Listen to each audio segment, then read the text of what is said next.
Welcome to Copenhagen. My name is Ole de Backer. I'm an interventional cardiologist specialized in structural heart disease. I'm working here in Copenhagen at the Heart Center, Rikshospitalet. So today I would like to take you through a tutorial on shockwave or IVL, intravascular lithotripsy assisted transfemoral TAVI. So in this tutorial I want to guide you through some theoretical but also especially practical aspects of the technology, the clinical use and also the experience with this new technology. So the tutorial is built up in 5 chapters.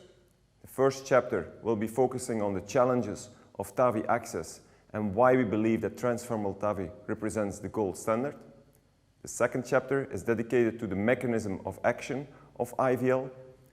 Third chapter is on the Copenhagen experience and available data so far on this particular topic.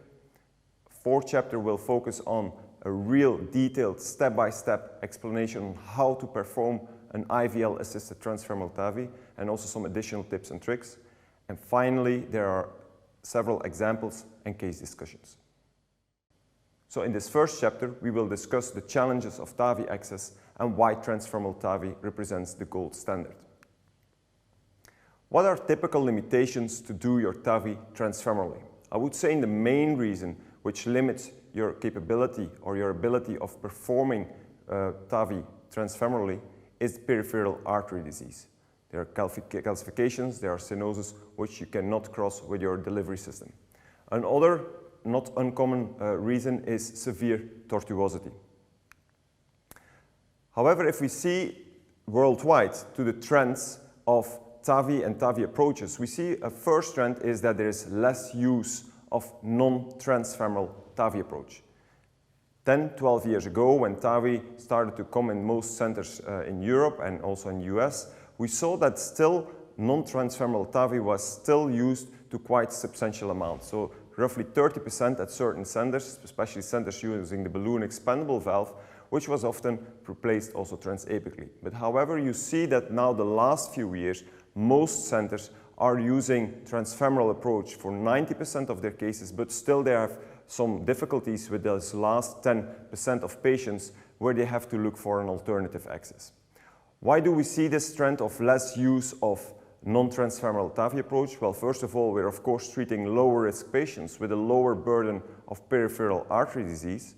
Also, there's technological developments, so we have smaller device or delivery systems and use of expandable and integrated sheaths, and of course there's also increased operator experience. As a second trend, we also see a shift in the use of alternative access TAVI. As you see on this nice graph, initially it was mainly transfemoral, but if not possible transfemoral, also a lot of use of the transapical access. This access is nowadays almost abundant, and you see that from a more transthoracic approach, we have been evolving to a surgically assisted transsubclavian transcarotid access to nowadays a more and more adoption of a fully percutaneous approach, either by the transsubclavian or transaxillary percutaneous approach or a transcaval approach, but also and especially now with the new kid on the block, the shockwave assisted or IVL assisted transfemoral TAVI, which expands our capabilities of performing TAVI by the transfemoral route. In this particular figure, you can see that indeed, if we talk about clinical outcomes, there is data available showing that the transthoracic access can compromise your clinical outcomes. That's also one of the reasons why people abandon this mostly transapical, but also direct aortic approach. The transvascular, but still transaxillary or transsubclavian approach is a very nice approach, but it goes together with and is associated with a higher risk of neurological events if you compare it to the transfemoral route. So that's why we believe that the transfemoral TAVI represents the real golden standard today. First of all, you can avoid general anesthesia, so there's less risk of post-TAVI delirium. There's more practical cath lab setup, so people having performed transaxillary or transsubclavian or transcarotid TAVI, they know that your whole setup in the lab has to change, so there's much more time you lose.